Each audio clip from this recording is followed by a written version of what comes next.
knowing all the checklists now, knowing all the questions to ask now, like I'm completely confident, here's how you run it. But at that time, man, I was super nervous about that part of it. And then once I got past that part, it was just the next part, right?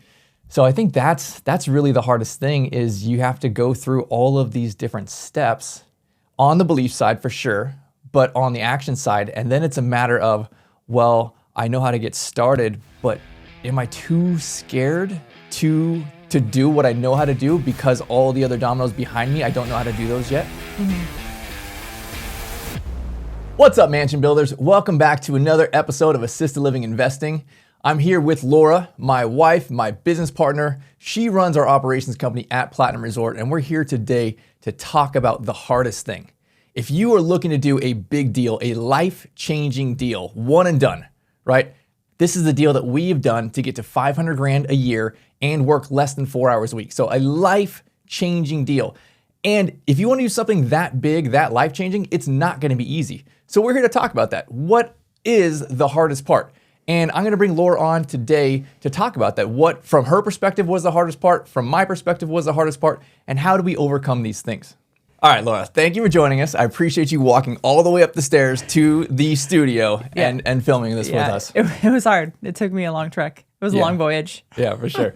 Awesome. All right, so we're going to talk about the hardest thing today. And I guess before we jump into that, is there any encouragement you have to people who are considering this to say, hey, you know what? Is it worth it? Can I do this? Is this something that I can achieve because I have these big goals, right? My financial freedom goals, my time freedom goals, my early retirement goals. What would you say to people? I think the first thing that comes to mind is, yes, we're going to be talking about the hardest part, right? And so I don't want this to be something that's discouraging because I don't want someone to listen to this who's kind of on the fence and just jump on the bandwagon of, oh, look, Laura said this was the hardest thing. That's going to be the hardest thing for me too. So I just shouldn't do it.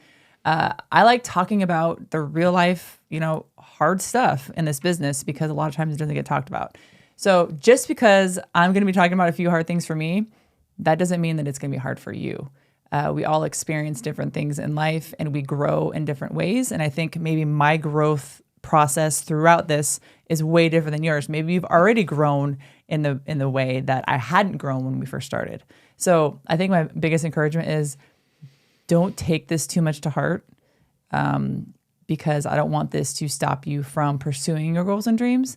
I just think it's good to kind of see like when you're driving through a construction zone, kind of like seeing the yield ahead. Like it's kind of one of those things where you can just be prepared for it when you're in that certain step of the process. So that's my biggest encouragement, I think, is just because I had a hard time doesn't mean you're going to have a hard time. Absolutely. There's kind of two sides to this, at least, right? There's the real estate side, the putting the deal together, the raising money, the construction, and then there's the operations side, right? Kind of more of that care side, the nursing side. And so, I mean, you kind of can put people into two different categories here. And people on one side are going to be like, this is easy, I got this. And then totally scared of the other side and vice versa, right? So there's going to be different challenges. And I think that's the complicated part about this business and this opportunity is you really have two businesses. You have a real estate business and you have an operations business.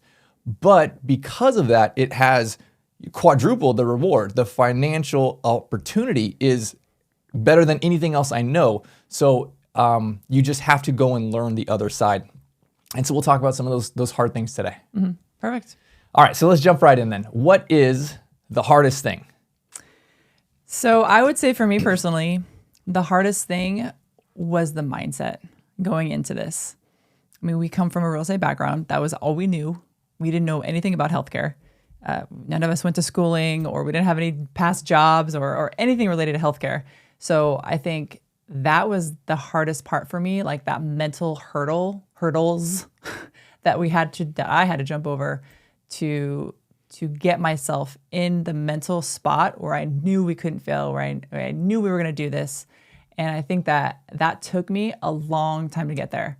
During the whole process of construction and renovation and licensure, that was hard for me. And we have real estate experience. I should have been confident in that because, we had the experience. But I think because it was a different field, it put this pressure on my back. And I think because we were sharing with the world what we were doing, we were on Facebook, we were telling everyone what we were doing, I feel like there was this pressure that we had to succeed, and not just succeed, but like succeed quickly. And I think the pressure that we put on ourselves maybe was a lot for me. But even once we got open and operational, that was honestly when the battle started for me, because that was the part I had no idea about. And so I had this thought all the time, like, am I doing this right? Am I following all the rules? Are all the rules and regs being followed? Oh my goodness. Like, and so we read the rules and regs and, make sure we're doing all the things. And there's a lot. It's overwhelming. And so I think breaking it up in baby steps for me probably would have been a little bit better instead of taking it as a whole. I think I was just, taking all the water in my mouth from what is it called? Water in your mouth from a trough? Fire hose. Okay. Yeah. It was like that. Instead of like turning on the faucet at a trickle and like taking in the water like that, I just like turned it full gear and just expected to intake it all and know it all. And to be completely frank with you, I'm still learning in this industry. And I think that that's how it should be. You're not just going to come in and just like know everything. And I think that's what stops people is they think that they should know everything. And they get the analysis paralysis of, oh my gosh, I can't know all this, so I'm just not going to do it. And so that's not the case. You have to jump in with both feet and honestly, like, not know how deep the water is at the bottom. It's just pushing through that fear. And I think that for me was the hardest. It was the belief and the mindset that we could achieve this and we could be successful. Yeah. So I guess here's what I'm hearing is that you put all this on Facebook, right? You said, hey, here's what we're doing. We actually moved our family from California to Texas to be able to do this, bought property, said, hey, we're going all in, right? So you have this pressure because you're putting it out there to all your friends and family saying, we're committing this. But it's also really burning the boats, right? Like we moved halfway across the country and really kind of wind down our business in California to put all of our attention here. And then so you're putting this out to the world and you're putting this pressure on you, right? And I think, correct me if I'm wrong, this is what I'm hearing you say, that is hard to do because you don't have the belief yet, the confidence that you can actually do this. Correct. Even though you've had some type of applicable experience, there's still a bunch of different steps in front of you that, okay, you're gonna figure out this one step, but now I know there's still 7 other dominoes that have to topple. And do I topple the first domino not knowing that I believe yet about number 2 and number 3 and number 4? And honestly, it's kind of one at a time. I would say this, the hardest part is the next thing. It's always the next thing, right? Because you hit that first domino and now you're committed. You've shown to the whole world, you've quit your job, you whatever, sold your house, you told all your family and friends on social, and okay, hey, I know how to do the first step, but dang, I don't know how to do step 2, 3, 4, 5, 6, 7. And I think for me, that was always the hardest part. And yes, there is a belief part about it, but the other part of this is the action. Like, what are the actual steps? I don't really know. So I remember being the most scared about zoning.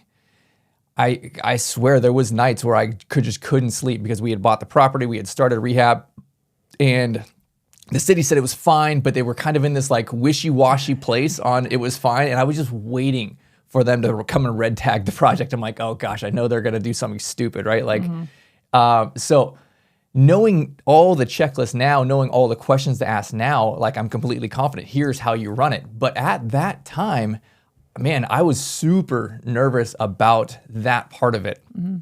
And then once I got past that part, it was just the next part, right? So I think that's really the hardest thing is you have to go through all of these different steps on the belief side for sure, but on the action side. And then it's a matter of, well, I know how to get started, but am I too scared to do what I know how to do because all the other dominoes behind me, I don't know how to do those yet?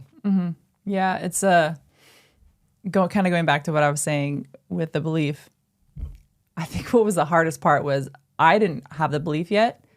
And so when I told people about what we were doing, everybody, including family, which I love my family, but they're always just trying to protect, right? Was like, oh, that's really hard to do. Like, you don't have any experience in this. Like, how are you going to do it? And so I think when I'm a little shaky on my belief and I tell somebody and then they're like totally just like, oh, you can't do that. It makes me think in my own mind, well, maybe I can do that. Like I don't have any experience in that. And so I think it was getting past that too, the unbelief in other people when they portray it on you. That was hard because everywhere we'd go, we'd talk about it. And predominantly, the predominant amount of people would always, shoot back unbelief at you. And especially because you didn't have experience in it. And so I think that honestly was the build of the stress, of the pressure, because we were so open about it and so wanting to do this and had a heart for it and we were passionate about it. And then just having that, like the naysayers constantly was hard. Now, I mean, it's different because we have the proof and we have the experience and we're opening up more and we know what we're doing now. But I think in the beginning, that was really hard for me. Yeah. Well, we know all the action steps, right? And we have the checklist and everything. So I guess I want to kind of unpack that a little bit more because you're right. You talked about unbelief, but what about the actual action steps? Like I believe, but I don't know what to do. Yeah. Right. And really I talk about this in frameworks, right? Like finding the right location, then talking to the city, then going through it and getting construction done. Then after you build it, then you got to get it licensed, right? I was nervous about every single thing. I would get my a good understanding of the step that I was in. I would kind of be good with that process going through the whole thing. And then I was always nervous about the next one. But after knocking down a few dominoes, I realized that I could figure it out. I did reach out for people, local experts, for help. And I said, hey, here's what we're doing. I don't know how to do, for example, the licensure part, right? Like, what do I actually do? What are my paperwork? All this kind of things. And, we spent a good amount of money and a ton of time going through and really dialing all these things in. But every single step I was nervous about. And I think that is totally okay. If you are 100% certain on this, on your first one, then you're kind of naive. You should be scared. You should be nervous, but you just have to take massive action and get people around you who've already done it. And then just follow the path. Yeah. And so it's totally okay to have those doubts and that fear, but you just got to push through it. And if you have the deal, if you have a great deal, it's going to, all the numbers pencil out, and you go find people who are local experts on all of those different steps and frameworks, then just take massive action and do that. Because you will always be nervous about the next step. And I think that's totally fine. But that should never stop you from taking the first step or the next step because you don't know what's going to come. You're just going to learn it one step at a time until you get all the way through the whole process, right? We talked about the real estate. And then it's like, you think you got there. You actually think you hit the finish line. Like, cool. Like, I am now financially free. No, you're not. Now your doors are open, and now you have to take care of all these grandparents, and you got to staff it. I mean, it's this whole thing. It's hard, to be honest, mentally too, because you get over that huge mountain, right, of the real estate and licensure, and you think, yes, all right, sweet, like I'm golden, and then you have your first 3 people come in, and then you start having to realize the inner workings of a team and staff. And I mean, it's this whole new gamut of rules and things that you have to learn. And so that was hard too. It's like getting over that one mountain and being like, sweet, like this is going to be a little like, easy sailing for a little bit. And then you realize it's another mountain you have to climb, the operation side of it. Yeah. No, I remember literally thinking like, we are good. We have accomplished this. I'm at the finish line. And then we got there and I realized, oh, that was the starting line. Yeah. The whole like last 18 months, that was me like doing my practice laps, right, on the course. And now I'm actually at the starting line and I'm already exhausted. And now it's time for the race to start. Exactly. And that was like a big slap in the face. I'm like, oh, crap. Okay, now I guess we're starting. Yes, exactly. So let's talk about that. What were the challenge you had going into the operations side? Because literally it was our first assisted living we opened, and it was like, well, we knew nothing about this Texas licensure. We'd hired people before, but not caregivers and a chef and a manager and stuff like that. So what was it like? Was it as challenging on the mindset side, the belief side there? And how did it play out with like your action steps and the difficulties there? So I think I have a different outlook on it now because we opened in November of 2020. We opened right in the heart of COVID. So everything was so different in regards to staffing and operations of things, because there were so many regulations that were put on due to COVID, and people were getting COVID and then they had to call out for 2 weeks and like all this stuff, right? That isn't in place now. And so I think because that wrench of COVID was thrown in the machine, I think that really shook things up. So I would say that staffing was the hardest. We have experience with staff, so that wasn't as scary to me, but I think it was the systems weren't in place yet for each team member. And so hiring somebody without a system yet was kind of hard. And so I think I would say that was probably the hardest part for it, was not only finding the right people, but then getting a system for them to like plug them in, and so they knew exactly what to do and how to do it. I think now staffing is so much easier because COVID is not a thing anymore. This is 2024. But then that was hard. It's hard enough to open an assisted living in general.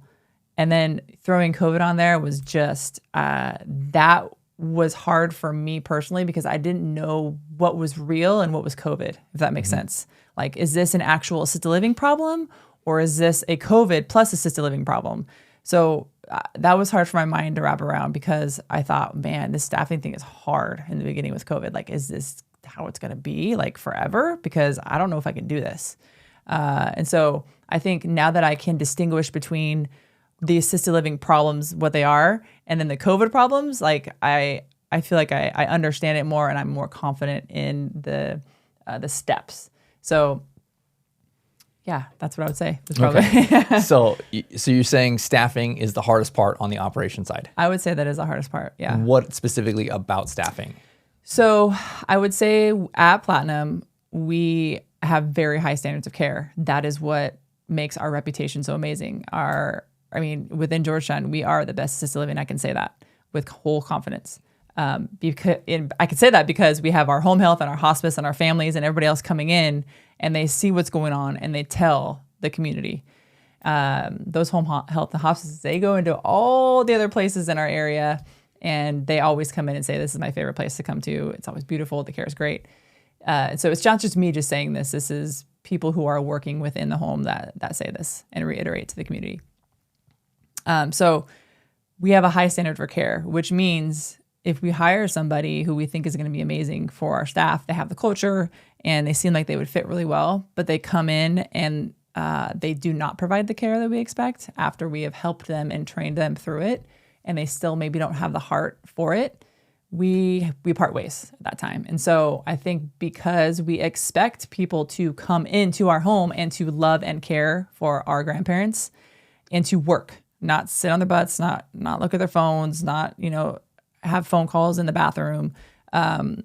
We have a high expectation. And I think because of that, we have, I wouldn't say a high turnover. We know who to let go when the time comes.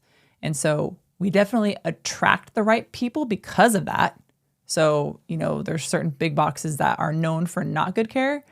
The people who work in those that actually have the heart and drive and want to work, they know that, hey, Platinum, they don't kid around. Like, they have great care. Their house is beautiful. They treat their staff amazingly. I want to go there. So I think it's creating that. We created a culture of amazing care, and we take care of our staff. And so I think that eventually gets out, and you are going to attract the right people, and you're going to repel the wrong people. Mm-hmm. So I think that just takes time. That took us, we've been open for 4 years. That took us, I'd say, 2.5 to 3 years before we had that reputation. So I think it's hard in the beginning because you're new and no one really knows what your culture is. No one knows if your care is good. And so it just takes a little bit of time to build that. Yeah, that makes sense. So as far as systems, I guess, what is the hardest system? And we're talking about staff. So if it's not staffing, we can talk about something different. But you go all these different processes from intaking your residents to working with the pharmacy and the doctors and talking to the family and having a chef and menu. What do you think, systematizing wise, when you're starting out brand new, is the hardest thing to put together? I would say for me, the schedule of it all. So we have 3 different shifts. We have the 6 a.m. to 2 p.m., the 2 p.m. to 10 p.m., and then the overnight shift of 10 p.m. to 6 a.m. And so each shift is different. So we didn't just standardize, okay, here's the shift and this is what it's going to do. Like, you have to kind of create a system for each shift because each shift does different things. Does different tasks. And so I think that was hard for me to understand because I thought, oh, okay, well, we're 24-hour business. Each shift is going to do the same exact thing. And so having a schedule for our grandparents and then having a schedule for our team members was something that I think was really important for each shift itself. And that was something that I kind of learned the hard way because we incorporated it for each shift all across the board the same. And so I think learning that because we hadn't been in the industry before was something that was important to know. So now that I know, I mean, gosh, we have it down by like the hour or even probably every 30-minute increments, the schedule each day. So if I walk in at a certain time of the day, I know exactly what's happening with my grandparents and with, our team members because it's all scheduled out. And so I think that not only creates calmness within your grandparents in the home, knowing that there's a schedule, right? They need that. But then also your team, they know exactly what they need to be doing in each hour of their shift. Yeah. So I think of the word routine, and I know you said the word schedule, but I want to clarify that we're not talking about your staff and like, hey, are you working Monday, Tuesday, Wednesday kind of thing? Yes. We're talking about like a daily rhythm. Yeah, yes, you're right. Routine. Okay. Yes, I should have said that. I think schedule, but yeah. Okay, a rhythm, routine, a schedule for the whole flow of your building, right? From what are your grandparents doing every single day? Like I can walk into Platinum and know at 1:30 exactly what's going to be happening. Same at 4 a.m. I know exactly what's going to be happening. Yeah. Right? Like there is a pattern and a routine there, and everyone, the staff knows, the manager knows, the chef knows, and all the grandparents know. But also all your outside services. The hospice, they know what the routine is at Platinum. All that kind of stuff, right? It's all part of this big machine that has a rhythm to it that makes things very easy. Because again, this is not an easy business. There's a lot of different moving parts, but when all the moving parts know exactly what role to play, because of the rhythm of the day, it's every single day, it's the same. Weekends are different than Monday through Friday, but the rhythm throughout the machine is the same. It's the same pattern. Right? So then everyone can know, hey, I'm supposed to be doing this at this time. Even your grandparents, even your families, even your outside services and all of your staff. Exactly. So how long do you think that took us to kind of figure that out and create that? I would say, to be completely honest with you, the first 6 months of being opened, we were just trying to keep our head above water because of COVID. It was incredibly difficult. So because of that, I think it took us a little bit longer. Now that we have the experience, we're being opened up more. I think it'll be really quick for us, but I think realistically, like a year, to be honest, like it took us a while, and we are still constantly revising things. If something is not working, there's a system that maybe is broken, we look at that and we revise it. And so I think that we love change, and so I think creating an environment with your managers that, hey, this is never going to be the same. Like there's always going to be something that's changing and evolving and getting better. And a lot of times people don't like change. And I think you have to be so open to it and let your managers know that that's something that we incorporate is constant change. So I would say about a year. I think a year is a good time frame. Okay. So we've talked about so far in the conversation, really kind of the first one you're doing, right? All these challenges, the hardest part of starting up. So let me ask you a different question then. What is the hardest part after you've been successful, right? As you're going to expand and do number 2, right? Or perhaps a different question, if you're one of our partners and you are literally using our same system and frameworks for all of the real estate side and then all of the operations side, what would you say to them is, hey, here's probably the biggest thing that you should be aware of as the biggest challenge?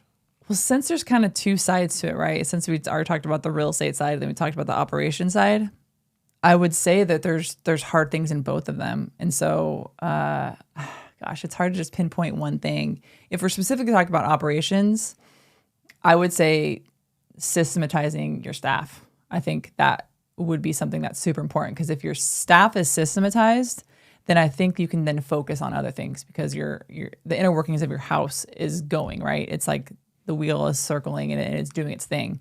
So if that's good, then I feel like you can then focus on other aspects of the operations. Okay. Real estate side, I mean, you're more of the king on the real estate side.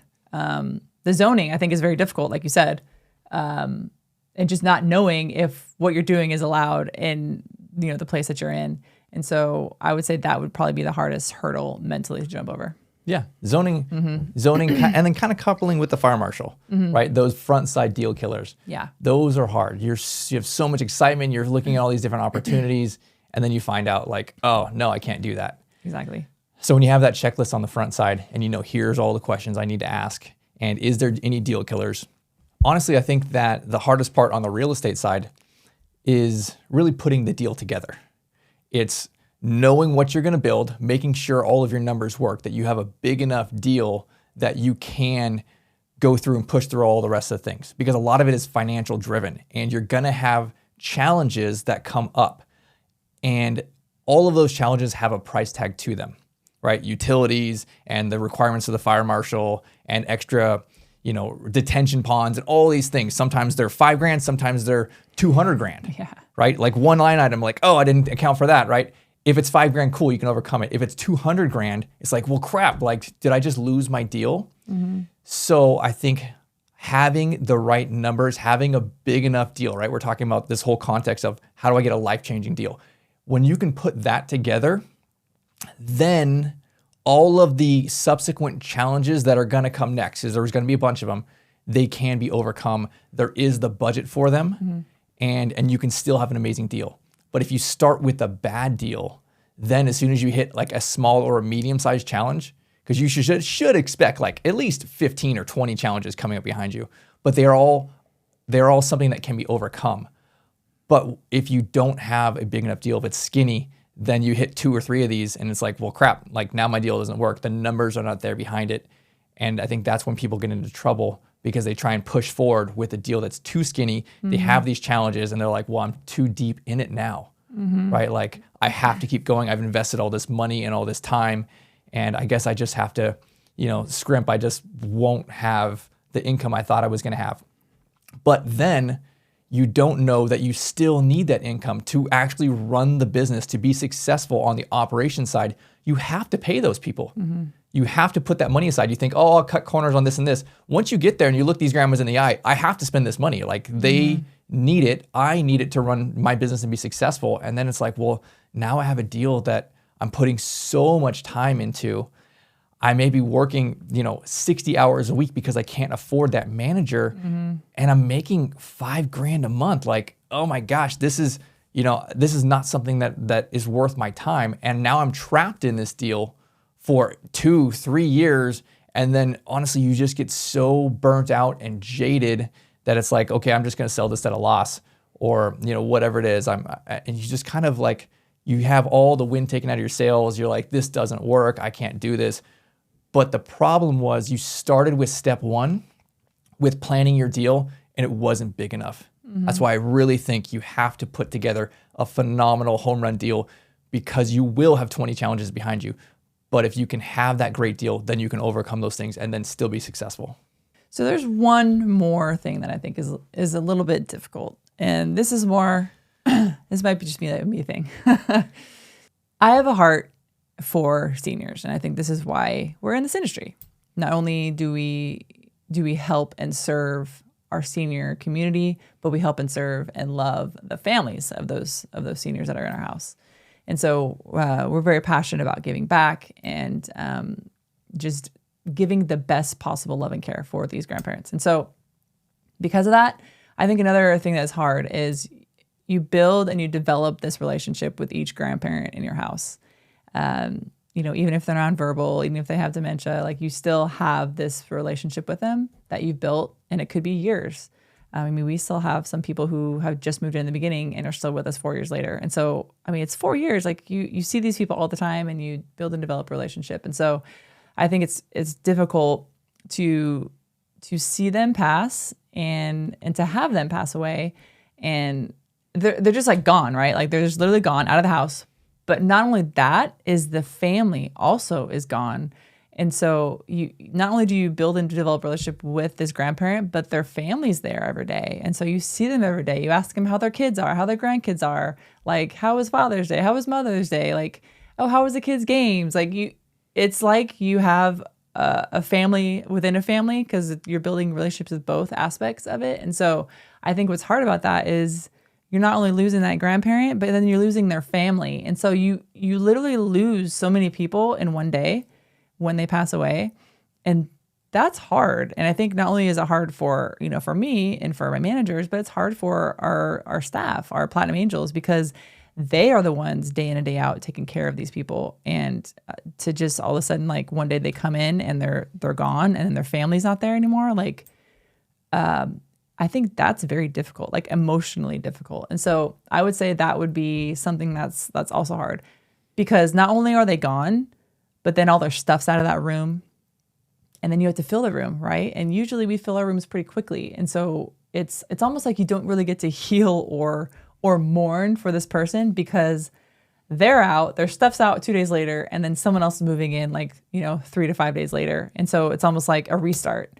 And that's hard emotionally, I think, for people, especially when you've built a relationship with somebody and their family. And so I would say that may not be a hard thing for people if you're never in the house and you don't build relationships with people. But I think because that's really my personality, is building relationships, and I think relationships are one of the most important things, that is something that is very difficult for me.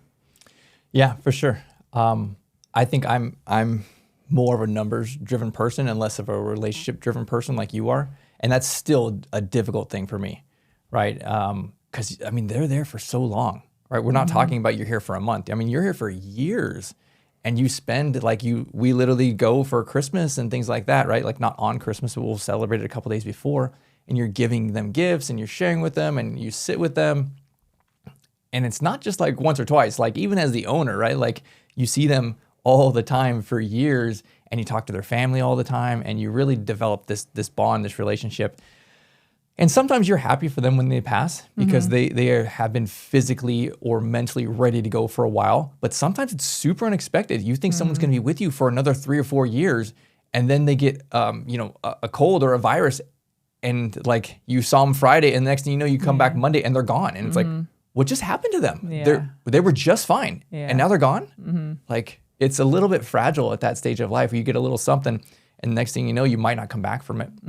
So it's definitely something that is incredibly rewarding to do and serve people at the end of life, but it's as challenging as it is rewarding. Yeah, I definitely consider it a blessing to be able to know that we are giving the best love and care possible to these people in our home. And I think that it's not only a blessing to them, but it's a blessing to their families, knowing that their families know my mom or my dad, like they are getting taken care of. And, they come from sometimes really bad experiences with their loved one not being taken care of.